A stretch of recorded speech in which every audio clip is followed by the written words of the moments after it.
ಎಲ್ಲರಿಗೂ ನಮಸ್ಕಾರ. ಕೃಷಿ ವಿಶ್ವವಿದ್ಯಾನಿಲಯ ಜಿಕೆವಿಕೆ ಬೆಂಗಳೂರು ಗ್ರಾಮೀಣ ಕೃಷಿ ಕಾರ್ಯಾನುಭವ ಕಾರ್ಯಕ್ರಮದ ಅಂಗವಾಗಿ ದಕ್ಷಿಣ ಜಿಲ್ಲೆ ಮಾಗಡಿ ತಾಲೂಕು ಚಕ್ರಬಾವಿ ಹಳ್ಳಿಯಲ್ಲಿ ಬೀಡು ಬಿಟ್ಟಿರುವ ನಾವು 3 ತಿಂಗಳ ರಾವೆ ಪ್ರೋಗ್ರಾಂನಲ್ಲಿ ಇಂದು ನಾವು ಅಜಲ ಬೆಳೆಯುವ ಪದ್ಧತಿ ಪ್ರಾತ್ಯಕ್ಷಿತೆಯನ್ನು ಮಾಡಿ ತೋರಿಸಲಿದ್ದೇವೆ. ಮೊದಲನೆಯದಾಗಿ ಅಜಲ ಬೆಳೆಯಲು ಬೇಕಾದಂತಹ ತ್ಯಾಜ್ಯ ಪದಾರ್ಥಗಳನ್ನು ತಿಳಿದುಕೊಳ್ಳೋಣ. ಮೊದಲನೇದಾಗಿ ನಮಗೆ ಬೇಕಾಗಿರುವಂತಹದ್ದು ಸಗಣಿ, ಎರಡನೇದು ಮಣ್ಣು, ಮೂರನೇದು ಅಜಲ ಮತ್ತು SSP. ಅಜಲ ಉತ್ಪಾದನೆಯಲ್ಲಿ ಬಳಸುವಂತಹ ಗುಂಡಿಯ ಅಳತೆ ಹೇಗಿರಬೇಕು ಅಂತ ಹೇಳಿದ್ರೆ 4 ಅಡಿ ಅಗಲ, 10 ಅಡಿ ಉದ್ದ, ಅರ್ಧ ಅಡಿ ಆಳ ಇರಬೇಕು. ಆದರೆ ನಾವೇನು ಮಾಡ್ತಾ ಇದ್ದೀವಿ, ಇವಾಗ ಅಜಲನ ಕಡಿಮೆ ಪ್ರಮಾಣದಲ್ಲಿ ಬಳಸ್ತಾ ಇರೋದ್ರಿಂದ ನಮಗೆ ಅನುಕೂಲವಾಗುವಂತಹ ಗುಂಡಿ ಅಳತೆಯನ್ನು ಬಳಸ್ತಾ ಇದ್ದೀವಿ.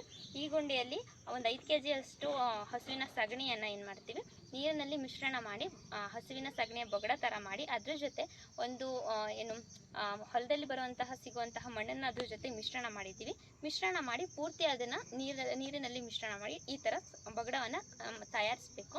ಈ ಥರ ತಯಾರಿಸಾದ್ಮೇಲೆ ಏನು ಮಾಡಬೇಕು ಅಂತ ಹೇಳಿದ್ರೆ ನಾವು ಅಜೋಲವನ್ನು ಅದರ ಮೇಲೆ ಸಿಂಪಡಿಸ್ತಾ ಹೋಗಬೇಕು. ಈ ಅಜೋಲದ ಗುಣ ಏನಂತ ಹೇಳಿದ್ರೆ ಕೇವಲ 21 ದಿನಗಳಲ್ಲಿ ಅದು ಕೊಯ್ಲಿಗೆ ಬಂದುಬಿಡುತ್ತೆ. 21 ದಿನ ಆದಮೇಲೆ ಈ ಅಜೋಲನ ನಾವು ಬಳಸ್ಬೋದು. ಈ ಅಜೋಲದ ಪ್ರಮುಖ ಉಪಯೋಗಗಳು ಏನಂತ ತಿಳ್ಕೊಳ್ಳೋದಾದರೆ, ಅಜಲನ ಪ್ರಮುಖವಾಗಿ ಕೋಳಿ, ಕುರಿ, ಹಸು ಇವುಗಳಿಗೆಲ್ಲ ಆಹಾರವಾಗಿ ಬಳಸ್ತಾರೆ.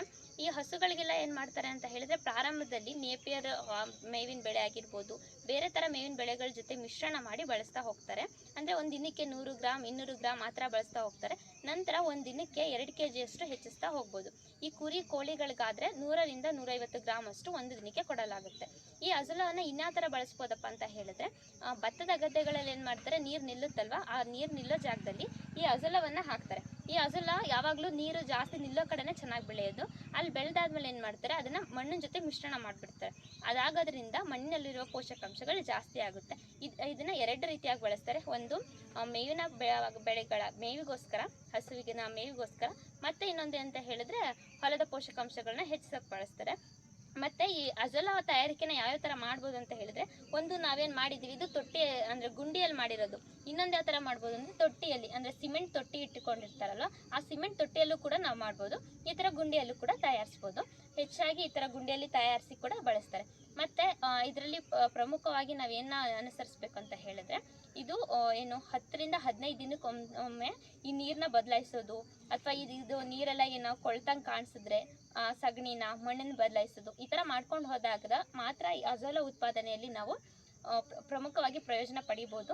ಇಲ್ಲಾಂದ್ರೆ ಏನಾಗುತ್ತೆ, ಅಜೋಲ ಹಳದಿ ಬಣ್ಣಕ್ಕೆ ತೆರಳಿ ಇದು ಹಳದಿ ಬಣ್ಣದ್ರಿಂದ ಕೊಳ್ದೆಯಕ್ಕೆ ಶುರು ಮಾಡಿಬಿಡುತ್ತೆ. ಇದನ್ನು ತಡೆಗಟ್ಟಬೇಕು ಅಂತ ಹೇಳಿದ್ರೆ ನಾವು SSPಯನ್ನು ಯೂಸ್ ಮಾಡಬೇಕು.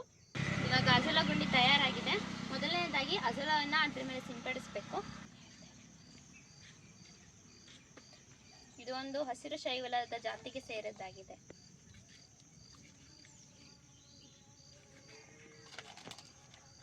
ಇದು ತುಂಬ ಅಂದರೆ ಏನು ಅಂತ ಹೇಳಿದ್ರೆ ಕಡಿಮೆ ದಿನಗಳಲ್ಲಿ ಹೆಚ್ಚು ಬೆಳೆ ಅಂತ ಆಗಿರೋದ್ರಿಂದ ತುಂಬ ಕಡಿಮೆನ ಹಾಕಿದ್ರೆ ಸಾಕು, ಗುಂಡಿಗೆ 21 ದಿನದಲ್ಲೆಲ್ಲ ನೀವು ಕೊಯ್ಲು ಮಾಡೋದಕ್ಕೆ ಆಗುತ್ತೆ.